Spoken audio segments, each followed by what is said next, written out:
જોઈશું સમાચાર વિસ્તારથી। સુરતને વિશ્વ કક્ષાના રેલવે સ્ટેશનની સુવિધા આપવા MMTH પ્રોજેક્ટ હેઠળના મહત્વના ભાગમાં શહેરના રસ્તાને મલ્ટી મોડ પરિવહન અંતર્ગત કનેક્ટિવિટી પૂરી પાડવા 496 કરોડના ખર્ચે એલિવેટેડ રોડ કોરિડોર બાંધવા રેલવે મંત્રાલયે મંજૂરી આપી છે। વિશ્વ કક્ષાના રેલવે સ્ટેશન બનાવવાના ભાગરૂપે પ્રથમ ચરણમાં સુરતને 500 કરોડના ખર્ચે બનનારા પ્રથમ એલિવેટેડ રોડની મંજૂરી રેલવે મંત્રાલય દ્વારા આપવામાં આવી છે। 12.5 મીટર એટલે કે 42 ફૂટ ઊંચાઈએ એલિવેટેડ રોડ બનશે। 5.47 કિલોમીટર લાંબા આ કોરિડોરને પગલે વરાછા ખાંડ બજાર રોડથી લઈ લંબે હનુમાન રોડ અને રિંગ રોડ સીધા રેલવે સ્ટેશન સાથે જોડાશે, જેથી વરાછા ગરનાળુ, ખાંડ બજાર, LH રોડ, ગરનાળા, લાલ દરવાજા, આયુર્વેદિક કોલેજ અને રેલવે સ્ટેશન વિસ્તારની ટ્રાફિક સમસ્યાનો મહત્તમ ઉકેલ આવી જશે। વરાછા અને રિંગ રોડ સેન્ટ્રલ ઝોન વિસ્તારમાં વાહન વ્યવહાર આવાગમન ખૂબ જ સરળ થઈ જશે, તેમજ જે નવું કોમર્શિયલ હબ બનશે ત્યાં સુધી લોકો સીધા પહોંચી શકશે। યાત્રીઓ માટે પ્લેટફોર્મ સુધી જવું સુવિધાજનક થઈ જશે। સુરત રેલવે સ્ટેશન ખાતે એલિવેટેડ રોડના વિકાસ કાર્યોને રેલવે વિભાગની મંજૂરી મળી છે, જે માટે સુરતના સાંસદ અને રેલવે રાજ્યમંત્રી દર્શના જરદોશ આ પ્રોજેક્ટને ઝડપથી પૂરો કરવા માટે કામની ગતિ વધારવા સતત પ્રયત્નશીલ રહ્યા છે। માન્ય પ્રધાનમંત્રી શ્રી નરેન્દ્રભાઈ મોદીજીએ જ્યારે સંકલ્પ કર્યો કે દેશભરના સ્ટેશનોને અમૃત સ્ટેશનો બનાવવાના, એમાં પહેલા ફેઝની અંદર સુરત મલ્ટી મોડલ હબ, જે દેશનું એકમાત્ર મલ્ટી મોડલ હબ છે કે જ્યાં જુદી જુદી વાહનોથી આપણે એક સાથે સ્ટેશન પર પ્રવેશી શકીએ। મલ્ટી મોડલ હબ જે સિક્કો દ્વારા તૈયાર કરવામાં આવી રહ્યું છે, એનો 980 કરોડનો પ્રોજેક્ટનું ખાતમુહૂર્ત અને કામ શરૂ થઈ ચૂક્યું છે। આ એલિવેટેડ રોડ કોરિડોરની ખાસ વિશેષતાની વાત કરીએ તો આ એલિવેટેડ રોડની લંબાઈ 5479 મીટર એટલે કે અંદાજે 5.47 કિલોમીટર હશે અને રેલવે ઓવરબ્રિજની લંબાઈ 130 મીટરની હશે। આ એલિવેટેડ રોડનું કુલ ક્ષેત્રફળ 48,069 વર્ગ મીટર હશે। આ એલિવેટેડ રોડ સાકાર થવાનો સમય 2 વર્ષ અને 5 મહિના જેટલો નિર્ધારિત કરાયો છે। આ પ્રોજેક્ટ બનાવનાર એજન્સી સિડકો તમામ કામગીરી સોંપવામાં આવી છે। પૂર્વ પશ્ચિમ સ્ટેશન ભવન અને મધ્યસ્થ બસ સ્ટેશન ISBT પાસે એલિવેટેડ રોડની ઊંચાઈ 12.5 મીટર રહેશે, જેનાથી પૂર્વ પશ્ચિમ વિસ્તારની ટ્રાફિક સરળ થઈ જશે। કોઈ પણ સુવિધા બંધ નથી થવાની અને એની સાથે સાથે જે રોડથી ત્યાં ડાયરેક્ટ એન્ટ્રી થવાની હતી, જેમ BRTSમાં જવાય, ડાયરેક્ટ મેટ્રો જાય, ડાયરેક્ટ પોતાના પર્સનલ વ્હીકલ જાય, એમાં રોડની અંદર બંને તરફ વરાછા, રિંગ રોડ અને લંબે હનુમાન રોડ તરફ આ જે રોડથી આવવાવાળા લોકોને માટેનો એક 498 કરોડના એલિવેટેડ રોડની મંજૂરી જે બાકી હતી એ ગઈકાલે રેલ મંત્રાલય તરફથી આપી દેવામાં આવી। રેલવે રાજ્યમંત્રી દર્શના જરદોશે જણાવ્યું હતું કે સુરતમાં MMTH સ્ટેશન સાકાર થવા જઈ રહ્યું છે। પ્રધાનમંત્રી મોદી દેશને વિશ્વ કક્ષાની સવલતો આપવાની દિશામાં અનેક કામો કરી રહ્યા છે। સુરતમાં રેલવે સ્ટેશનને વિશ્વ કક્ષાનું બનાવવા માટે અનેક મંજૂરીઓ અને અનેક કામો એક સાથે હાથ ધરવામાં આવી રહ્યા છે। રેલવે મંત્રાલય દ્વારા મલ્ટી મોડલ ટ્રાન્સપોર્ટેશન હબ ખાતે 496.98 કરોડના ખર્ચે રેલવે મંત્રાલયના 63% ફંડિંગ સાથે આ એલિવેટેડ રોડને મંજૂરી આપવામાં આવી છે।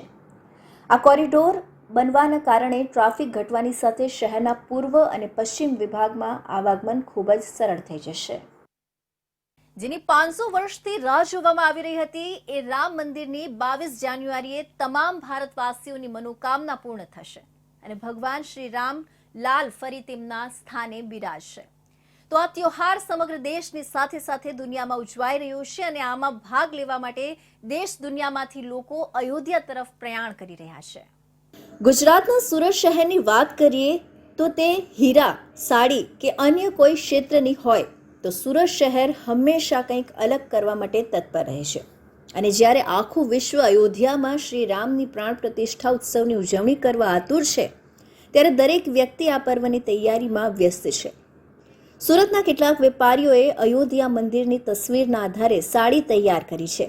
આ સાડી લોકો પહેરી નહીં શકે, પણ આ સાડી માત્ર માતા જાનકી માટે જ તૈયાર કરવામાં આવી છે, કારણ કે જ્યારે ભગવાન શ્રી રામ ફરીથી અયોધ્યામાં બિરાજશે ત્યારે મા જાનકી અને ભક્ત હનુમાનજી સૌથી વધુ ખુશ થશે। ત્યારે માતા જાનકી માટે સુરતથી એક સાડી અયોધ્યા મોકલવામાં આવી રહી છે। જેમાં ભગવાન રામ અને સમગ્ર અયોધ્યા મંદિરની પ્રતિકૃતિ બનાવવામાં આવી છે. જો દેશના તમામ રામ જાનકી મંદિરોને મા જાનકીને શણગારવા માટે આ સાડી જોઈતી હોય તો તે તેમને વિનામૂલ્યે આપવામાં આવશે. તો બીજી તરફ કાપડ માર્કેટમાં પણ એક અલગ પ્રકારનો ઉત્સવ ઉજવાશે. આ સાડીને પણ માર્કેટમાં ડેકોરેશન તરીકે કાપડ માર્કેટના તમામ સ્થળોએ રંગબેરંગી રોશનીથી શણગારવામાં આવશે. આ સમગ્ર મામલે અમારા સંવાદદાતા અમિત રાજપૂત દ્વારા કપડા વ્યાપારી સાથે સમગ્ર મામલે ખાસ વાતચીત કરવામાં આવી હતી. पूरे देश में कहीं ना कहीं एक राममय माहौल देखने को मिल रहा है. फिलहाल हम सूरत शहर के डुम्भाल विस्तार में एक हनुमान मंदिर पर उपस्थित है. वहाँ आप सीधे तौर पर देख सकते हैं कि कुछ व्यापारी गण हैं, कुछ स्थानिक लोग हैं. उन्होंने एक साड़ी जैसा कपड़ा बनाया हुआ है और आप सीधे उस साड़ी जैसे कपड़े पर देख सकते हैं कि संपूर्ण रूप से अयोध्या मंदिर की प्रतिकृति बनाई गई है. साथ में भगवान राम की भी छवि उसमें बनाई गई है. तो यहाँ जो लोग उपस्थित हैं हम उनसे सीधी तौर पर बातचीत करेंगे कि किस तरह से ये पूरा कार्यक्रम रखा गया है. सबसे पहले आपका नाम? ललित शर्मा, अध्यक्ष टेक्सटाइल युवा ब्रिगेड. ललित जी, क्या कुछ बनाया गया है, कैसे इसकी तैयारी की गई और इसका उद्देश्य क्या है? वर्षों की चीर प्रतीक्षा के बाद में ये शुभ घड़ी हमारे जीवन काल में आई है कि भगवान श्री राम अपने निज मंदिर में विराजमान हो रहे हैं. तो प्रसन्नता की लहर संपूर्ण भारतवर्ष में है. मैं कहूँगा कि संपूर्ण ब्रह्मांड के अंदर इसकी प्रसन्नता है. तो सर्वाधिक प्रसन्नता अगर कोई अनुभव कर रहा है तो जगत जननी माँ जानकी जी अनुभव कर रही है, भक्तराज हनुमान अनुभव कर रहे हैं.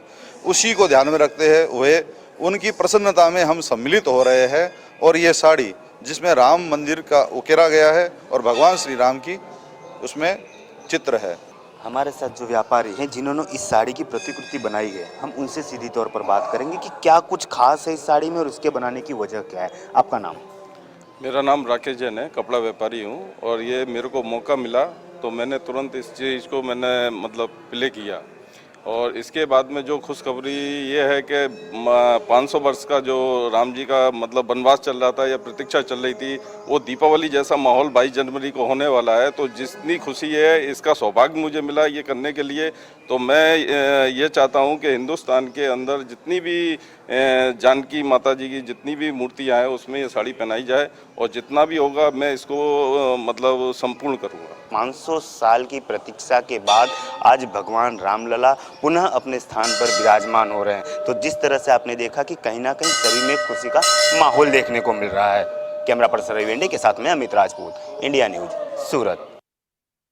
અયોધ્યામાં બની રહેલા ભગવાન શ્રી રામના મંદિરની પ્રતિષ્ઠાને લઈને દેશભરમાં ઉત્સાહનો માહોલ છે. ત્યારે વલસાડ જિલ્લાના ધરમપુર તાલુકામાં 1 કિલોમીટર લાંબા કાપડ પર વાર્લી પેઇન્ટિંગના માધ્યમથી રામાયણના પ્રસંગોને કંડારવામાં આવ્યા છે, જેમાં મોટી સંખ્યામાં વિદ્યાર્થીઓ અને ફાઇન આર્ટ્સના લોકો ઉપસ્થિત રહ્યા હતા.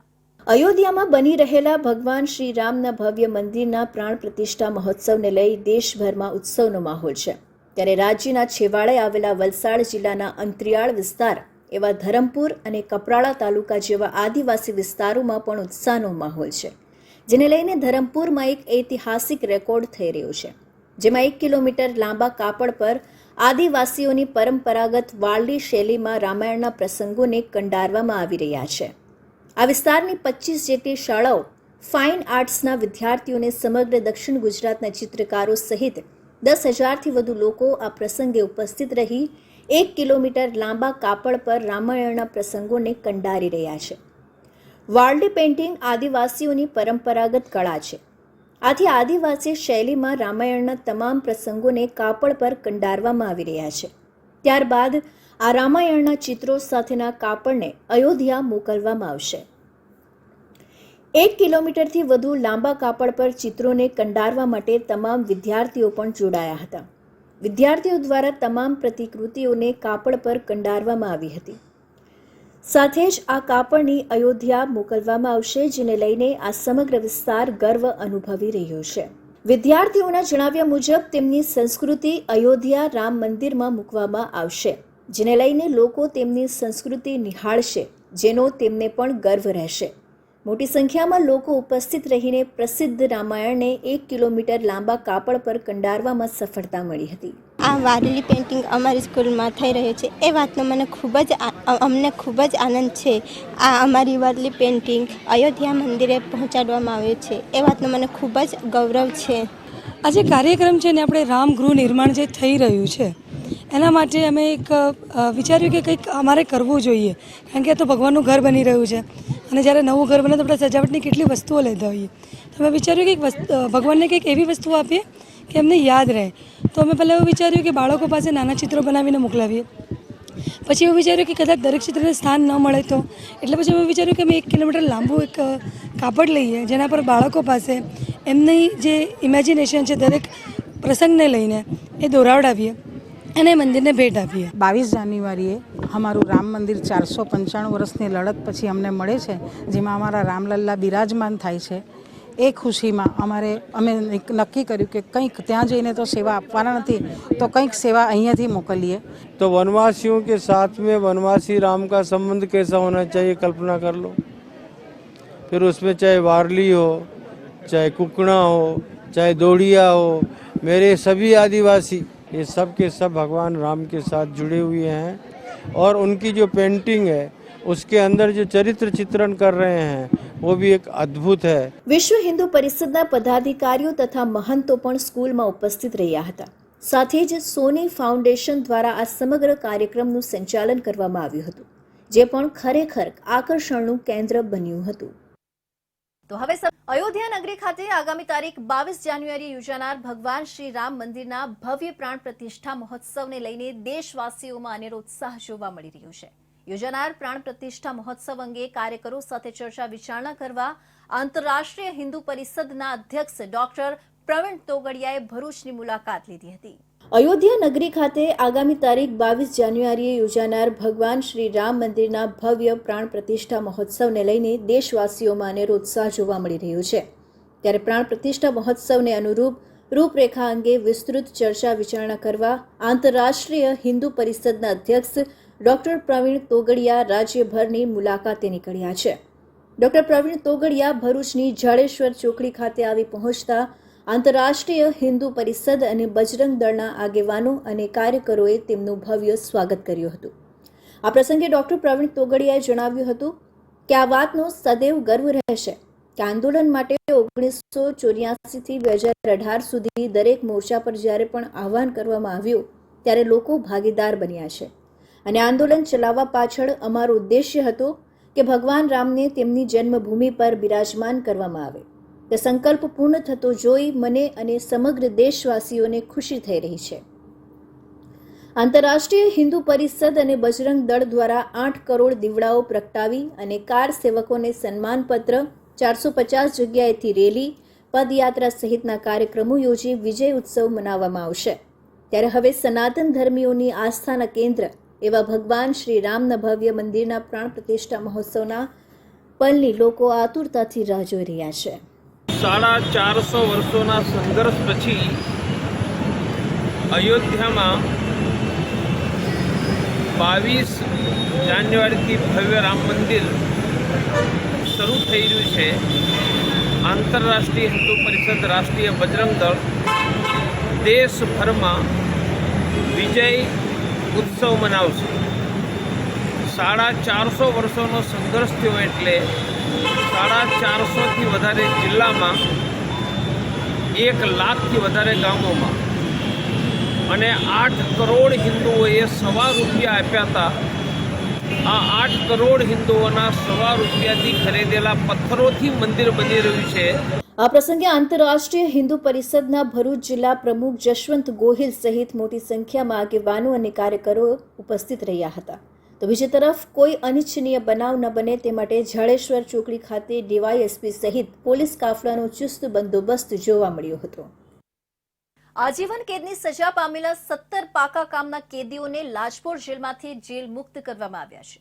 આ તમામ કેદીઓ હત્યાના ગુનામાં જેલમાં હતા. આટલી મોટી સંખ્યામાં એક સાથે પાકા કામના 17 કેદીઓને મુક્ત કર્યા હોય એવી ગુજરાતની જેલોમાં કદાચ લાજપોર જેલ પહેલી હશે. હત્યાના ગુનામાં છેલ્લા 14 વર્ષથી જેલમાં બંધ કેદીઓની જેલ મુક્તિ થવાનો અનેરો અવસર સુરતની લાજપોર જેલમાં ઉજવાયો હતો. આવા કેદીઓને વહેલા જેલ મુક્તિ થાય માટે કલેક્ટરની અધ્યક્ષતામાં જેલ સલાહકાર સમિતિની બેઠકનું 2 વાર આયોજન કરવામાં આવ્યું હતું, જેમાં વર્ષ 2023માં 123 કેદીઓના કેસોની સમીક્ષા કરી કેદીઓને વહેલી જેલ મુક્તિ અંગેની દરખાસ્ત કમિટીના સભ્યોના અભિપ્રાય સરકારને મોકલવામાં આવ્યા હતા, જેમાંથી 17 જેટલા પાકા કામના કેદી જેઓને આજીવન કેદની સજા થઈ હતી એવા આ કેદીઓ છેલ્લા 14 વર્ષથી જેલમાં બંધ હતા. આ કેદીઓનું જેલમાં વર્તન સારું હોય અને પેરોલ જમ્પ ફરલો કે જેલમાં કોઈ પ્રકારની શિક્ષા થઈ ન હતી. આવા એક સાથે 17 કેદીઓને જેલ મુક્ત કરવાનો હુકમ કરવામાં આવ્યો છે. વર્ષ 2023 અને 24માં ટોટલ 26 આજીવન કેદની સજા પામેલા કેદીઓને છોડવામાં આવ્યા છે. શનિવારે 17 કેદીને તેના પરિવારજનો લેવા આવ્યા ત્યારે લાગણીશીલ દ્રશ્ય જોવા મળ્યા હતા. પાકા કામના કેદીઓને જેલ અધિક્ષક જે.એન. દેસાઈએ ધાર્મિક પુસ્તક ભેટ આપી મોં મીઠું કરાવી સમાજમાં તેઓ પુનઃ સ્થાપિત થાય તે માટે શુભેચ્છા પાઠવી હતી. હાલ આપણે સુરતમાં લાજપોર જેલમાં છીએ. લાજપોર જેલમાંથી 17 જેટલા આજીવન કેદીઓને મુક્ત કરવામાં આવે છે અને આપણે આગળ વાત કરીશું.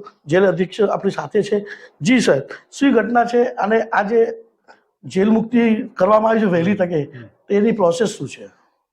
ગઈકાલે સુરતની લાજપોર સેન્ટ્રલ જેલમાંથી એક સાથે 17 જેટલા કેદીઓ કે જે આજીવન કેદની સજા થયેલી હતી તેમની વહેલી જેલ મુક્તિ થઈ છે અને તેઓને મુક્ત કરવામાં આવ્યા છે. આજે મુક્ત કરેલા કેદીઓ કેવા ગુનાના હતા અને શું લોકો નિર્દોષપણે પણ આવી શક્યા એવી ઘટના હોઈ શકે? આ જે કેદીઓ હતા એ ખૂન જેવા ગંભીર ગુનામાં આવેલા છે જેમને આજીવન કેદની સજા થઈ છે, પરંતુ મોટાભાગના એવા હોય છે કે જે એમના કેસનું એનાલિસિસ કરતા પારિવારિક ઝઘડાના કે કોઈ સામાન્ય બાબતમાં ગુસ્સાના કારણે કે સંજોગોના કારણે ગુનો બની ગયો હોય છે, પરંતુ ત્યારબાદ ગુના પછીનું જે જેલમાં અહીંયા આવે છે તો CRPC 433 હેઠળ તેની જોગવાઈ એવી છે કે કલેક્ટર સાહેબની અધ્યક્ષતામાં કમિટી બેસે છે અને એ કમિટીમાં આ જે કેદી હોય છે એના પૂરા વર્તનનું, એનું જે આટલા સમય જે જેલમાં છે એનું બિહેવિયર કેવું રહ્યું છે એ સમગ્ર લક્ષી અભ્યાસ કરવામાં આવે છે. કેસના સંજોગોને જોવામાં આવે છે.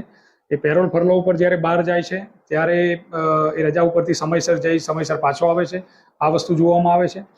આ ઉપરાંત બહાર જઈને બીજો કોઈ ગુનો નથી કર્યો, જેલમાં પણ એનો કોઈ શિક્ષા નથી થઈ કે જેલમાં કોઈ સામાન્ય ખટલો બી નથી, એવી તમામ બાબતોનો ખૂબ જ ઝીણવટપૂર્વક અભ્યાસ કરીને કમિટી દ્વારા સરકારશ્રીમાં તેનો દરખાસ્ત મોકલવામાં આવે છે અને સરકારશ્રીએ પણ માનવતાવાદી અભિગમ દાખવી જેના વર્તન ખૂબ સારા હતા કે જેને સમાજમાં પુનર્વસન કરવા માટે થઈને સેકન્ડ ચાન્સ આપવા માટે થઈ અને લગભગ ગુજરાત રાજ્યમાંથી 140થી વધારે ઓર્ડરો થયા છે જેલ મુક્તિના.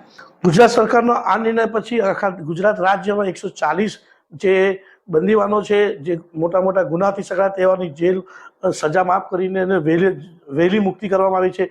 આનાથી બીજા અન્ય જે ગુનેગારો છે તેમાં પણ એક સારા મેસેજ જશે ને કદાચ એ પણ સારો અહીંયા જેલમાં સારો પ્રદર્શન કરીને સારા કામો કરીને વહેલી રીતે છૂટે એવી આશા પણ એમના અંદર જાગી છે. હું સુનિલ પ્રજાપતિ, ઇન્ડિયા ન્યૂઝ, સુરત. સુરત શહેરના વનિતા વિશ્રામ કોલેજ ખાતે પહેલી વખત પદવીદાન સમારોહનું આયોજન કરવામાં આવ્યું હતું, જેમાં 11 વિદ્યાર્થીનીઓને સુવર્ણ પદક અને 220 જેટલી વિદ્યાર્થીનીઓને પદવી એનાયત કરવામાં આવી હતી. સુરતની પ્રથમ મહિલા યુનિવર્સિટી ખાતે પહેલો પદવીદાન સમારોહ યોજાયો હતો. આ પદવીદાન સમારોહમાં સુરતના સાંસદ અને રેલ રાજ્યમંત્રી દર્શના જરદોસ મુખ્ય મહેમાન તરીકે હાજર હતા. તેમની સાથે સાથે વનિતા વિશ્રામ વિમેન્સ યુનિવર્સિટીના પ્રમુખ દીપકભાઈ ખંભાતી ઉપસ્થિત રહ્યા હતા. રાજ્યની સૌપ્રથમ મહિલા યુનિવર્સિટીમાં આ રીતે પદવીદાનનો સમારોહ યોજાયો હતો, જેમાં અલગ અલગ ક્ષેત્રે અલગ અલગ સિદ્ધિઓ હાંસલ કરેલી વિદ્યાર્થીનીઓને સુવર્ણ પદક આપી અને પદવી એનાયત કરવામાં આવી હતી. આ પ્રસંગે ઉપસ્થિત મહેમાનોએ વિદ્યાર્થીનીઓને જીવનમાં ઉત્તરોત્તર પ્રગતિ કરવા માટે પ્રેરણા આપી હતી. યુનિવર્સિટીના પ્રોવોસ્ટ ડોક્ટર દક્ષેશ ઠાકરે વિદ્યાર્થીનીઓને જીવનની પરીક્ષામાં પણ ઉત્તીર્ણ થઈને વનિતા વિશ્રામનું નામ રોશન કરવા માટે પ્રોત્સાહન પૂરું પાડ્યું હતું. આજ રોજ ગુજરાત રાજ્યની પ્રથમ મહિલા યુનિવર્સિટીની અંદર એનો પહેલો કન્વોકેશન ડેનું આજે ઉજવણી કરવામાં આવી. લગભગ 178 દીકરીઓને એના સર્ટિફિકેટ એનાયત કરવામાં આવ્યા. જુદી જુદી ફેકલ્ટીની અંદર ખાસ કરીને સાયન્સમાં, આર્ટ્સમાં અને ફેશન ડિઝાઇનિંગની અંદર કોમર્સ મેનેજમેન્ટના કોર્સની અંદર જે દીકરીઓએ સફળતા પ્રાપ્ત કરી એને ખૂબ ખૂબ ધન્યવાદ પણ આપું છું. અને ખૂબ સરસ રીતે આજે જે યુનિવર્સિટીનો જે કન્સેપ્ટ છે, જે નરેન્દ્રભાઈના નેતૃત્વની અંદર નવી શિક્ષણ નીતિ અને ત્યાર પછી જે શરૂ થયેલા વિવિધ કોર્સ અને એના દ્વારા ગુજરાત રાજ્યની પ્રથમ મહિલા યુનિવર્સિટી એનું પરિણામ જ્યારે બહાર થઈ ચૂક્યું છે, ત્યારે એક સરસ મજાના કાર્યક્રમને સાક્ષી બનવાની મને તક મળી. રાજ્યની પ્રથમ મહિલા યુનિવર્સિટી એવી વનિતા વિશ્રામ સંચાલિત વનિતા વિશ્રામ વિમેન્સ યુનિવર્સિટીમાં પ્રથમ પદવીદાન સમારોહનું આયોજન કરવામાં આવ્યું હતું. આ પ્રસંગે રાજ્યની સૌ પ્રથમ મહિલા યુનિવર્સિટીના પ્રથમ પદવીદાનમાં 11 વિદ્યાર્થીનીઓને સુવર્ણ પદક અને અનુસ્નાતક અભ્યાસક્રમની 220 વિદ્યાર્થીનીઓને પદવી એનાયત કરવામાં આવી હતી. સુરત મહાનગરપાલિકા દ્વારા લાપરવાહો સામે કાર્યવાહી કરવામાં આવી રહી છે. મહાનગરપાલિકા દ્વારા વેરો બિલ ન ભરનારા સામે કાર્યવાહી કરવામાં આવી રહી છે. પાલિકા દ્વારા લાલ આંખ કરીને વિવિધ ટીમોને કામ સોંપી દેવામાં આવ્યું છે. આ ટીમો દ્વારા સીલ મારવાની કામગીરી હાથ ધરવામાં આવી રહી છે. સુરત મહાનગરપાલિકા દ્વારા વેરા બિલની વસૂલાત કરવામાં આવી રહી છે, જેમાં વર્ષ દરમિયાન વેરા બિલ ન ભરતા લોકો પર કાર્યવાહી કરવામાં આવી રહી છે.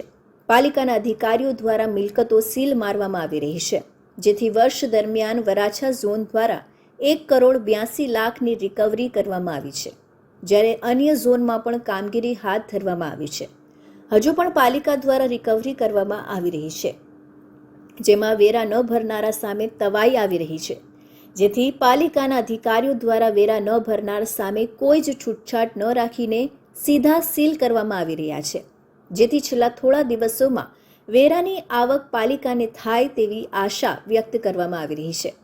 હંમેશા વેરા વસૂલાતને લઈને પાલિકા મોખરે રહેવાના દેખાવ માટે મિલકતદારોની પાલિકાના લેણા નીકળતા વેરાના નાણાં નહીં ચૂકવતા આખરી કાર્યવાહી હાથ ધરવામાં આવતી હોય છે.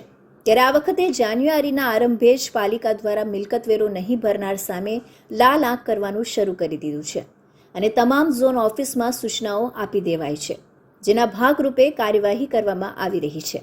ત્યારે માર્ચ એન્ડ સુધીમાં મહત્તમ વેરા વસૂલાત કામગીરી પૂર્ણ કરીને મોટી રકમ ભેગી કરી તિજોરી ભરવાની કામગીરી કરવામાં આવશે અને ઇરાદાપૂર્વક વેરો નહીં ભરીને પાલિકાને આર્થિક નુકસાન પહોંચાડવાની કોશિશ કરનાર મિલકત માલિકો વહેલી તકે વેરાની ભરપાઈ કરી દે એ જ એના માટે હિતમાં રહેશે એવું લાગી રહ્યું છે. વર્ષ 2023 અને 24 માટે 2,139 કરોડના લક્ષ્યાંક સામે 57.63ની પાલિકા દ્વારા વેરા વસૂલાતનું કામ શરૂ કરાયું છે, જેમાં ચાલુ વર્ષે પાલિકાએ મિલકત વેરા પેટે 1,232 કરોડની વસૂલાત કરી છે.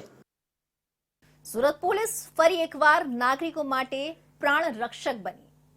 સુરત કાંગારુ સર્કલ પાસે રવિવારી માર્કેટમાં ખરીદી કરવા આવેલી મહિલાને હૃદય રોગનો હુમલો આવતા મહિલા પોલીસ ઓફિસર કે ધોલિયાએ CPR દ્વારા એ બહેનની જાન બચાવી માનવતા મહેકાવી હતી. સુરત પોલીસ ફોર્સ પાછી એક વખત નાગરિકો માટે બની જીવન સેવક. પોલીસ ફોર્સની મહિલા કર્મીએ પ્રશંસનીય કામગીરી સામે આવી હતી. સુરત કાંગારુ સર્કલ પાસે રવિવારી માર્કેટમાં આ એક ઘટના બની હતી. રવિવારી માર્કેટમાં મહિલા ખરીદી કરવા આવી હતી. ત્યાં અચાનક રસ્તા પર ઢળી પડી હતી અને હૃદય રોગનો હુમલો આવ્યો હોય એવું લાગી રહ્યું હતું. ત્યારે જ પોલીસ કોન્સ્ટેબલ કે ધોલિયા એમને તરત CPR આપ્યું હતું. હાર્ટ એટેકના આવા પ્રસંગોમાં CPR આપી હૃદયના ધબકારા ચાલુ રાખી મગજ સુધી લોહી પહોંચાડવામાં આવે છે અને વ્યક્તિને હોશમાં લેવાય છે. આથી મહિલા ઓફિસર દ્વારા પણ પોતાની CPR ટ્રેનિંગને સફળ રીતે ઉપયોગ કરી અને પોતાના મોઢાથી મહિલાને શ્વાસ આપીને આ મહિલાને હોશમાં લાવીને એનો જીવ બચાવી જીવન રક્ષક બન્યા હતા. સરકાર દ્વારા પોલીસ વિભાગના કર્મચારી સહિત અનેક લોકોને પાછલા દિવસોમાં CPRની તાલીમ આપવામાં આવી હતી અને આવી તાલીમ પામેલા કર્મચારી જ્યારે પણ આવા કોઈ અસામાન્ય સંજોગો ઊભા થાય ત્યારે જીવન રક્ષક બનીને દર્દીનો જીવ બચાવી શકે એવો ઉદ્દેશ્ય હાલ સાર્થક થતો દેખાઈ રહ્યું છે.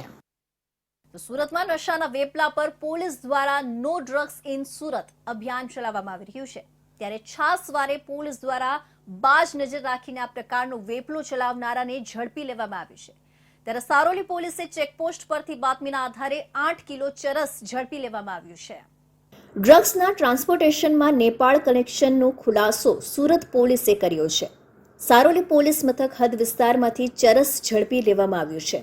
સારોલી પોલીસે ઓપરેશન પાર પાડ્યું હતું, જેમાં 8 કિલો ચરસ ઝડપી પાડવામાં આવ્યું હતું. જેની અંદાજે કિંમત 11 લાખ રૂપિયા જેવી થાય છે. આ ચરસનો જથ્થો લાવનારા 2 નેપાળી યુવકોને ઝડપી લેવામાં આવ્યા છે. ચરસનો જથ્થો બંને યુવકો નેપાળથી લાવ્યા હતા. સુરતના સીમાડા ચેકપોસ્ટ પાસેથી બંને યુવકોને ઝડપી તપાસ કરવામાં આવી રહી છે. પોલીસે સમગ્ર ચરસનો જથ્થો ઝડપી પાડવા બાતમીના આધારે ઓપરેશન પાર પાડ્યું છે. પોલીસે ઝડપેલા ચરસના જથ્થા સાથે નેપાળી યુવકો ઝડપાતા હવે નેપાળ કનેક્શન પણ ખુલવા પામ્યું છે.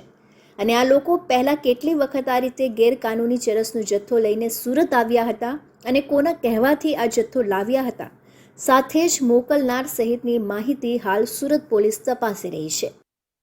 સુરતના ગોળાદરા સ્થિત ઇન્ડસ્ટ્રીયલ વિસ્તારમાંથી દેશી હાથ બનાવટના તમંચા તેમજ 2 જીવતા કાર્ટિસ સાથે મૂળ ઝારખંડના ઇસમને સુરત ક્રાઇમ બ્રાન્ચે ઝડપી પાડ્યો છે. ટેક્સટાઇલ માર્કેટમાં મજૂરી કામ કરતા શખ્સ પાસેથી મળી આવેલો તમંચો અને જીવતા કાર્ટિસ કોની પાસેથી અને કયા કારણોસર લાવ્યો છે તેની તપાસ સુરત ક્રાઇમ બ્રાન્ચે હાથ ધરી છે. સુરત શહેરમાં કાયદો અને વ્યવસ્થાની સ્થિતિ જળવાઈ રહે તે માટે સુરત પોલીસ કમિશનર અજય તોમાર દ્વારા ગંભીર પ્રકારના ગુનામાં સંડોવાયેલા આરોપીઓને ઝડપી પાડવા ક્રાઇમ બ્રાન્ચને ખાસ સૂચના આપવામાં આવી છે. સૂચના અન્વયે સુરતના ગોળાદરા વિસ્તારમાં પેટ્રોલિંગમાં રહેલી ક્રાઇમ બ્રાન્ચની ટીમે ચોક્કસ માહિતીના આધારે સ્માર્ટ ઇન્ડસ્ટ્રીયલ સોસાયટી વિસ્તારમાંથી સુમંતકુમાર નિર્મલ મંડલ નામના શખ્સને ઝડપી પાડ્યો હતો. શંકાસ્પદ જણાઈ આવેલા આ શખ્સની અંગ ઝડપી લેતા તેની પાસેથી દેશી હાથ બનાવટનો તમંચો અને 2 જીવતા કારતીસ મળી આવ્યા હતા. ક્રાઇમ બ્રાન્ચ દ્વારા આરોપીની ધરપકડ કરી વધુ પૂછપરછ હાથ ધરવામાં આવી હતી. ક્રાઇમ બ્રાન્ચની પૂછપરછમાં આરોપીએ જણાવ્યું હતું કે પોતે મૂળ ઝારખંડનો વતની છે. પોતે છેલ્લા 4 વર્ષથી સુરતમાં ટેક્સટાઇલ માર્કેટમાં છૂટક મજૂરી કામ કરે છે. જોકે તમંચો ક્યાંથી અને કોની પાસેથી કયા કારણોસર લાવ્યો છે તેની ઊંડાણપૂર્વકની તપાસ ક્રાઇમ બ્રાન્ચે હાથ ધરી છે. તો આ હતા સુરત બુલેટિનના મહત્વના સમાચાર. ફરી મળીશું અન્ય નવા સમાચારો સાથે. ત્યાં સુધી જોતા રહેજો ઇન્ડિયા ન્યૂઝ ગુજરાત.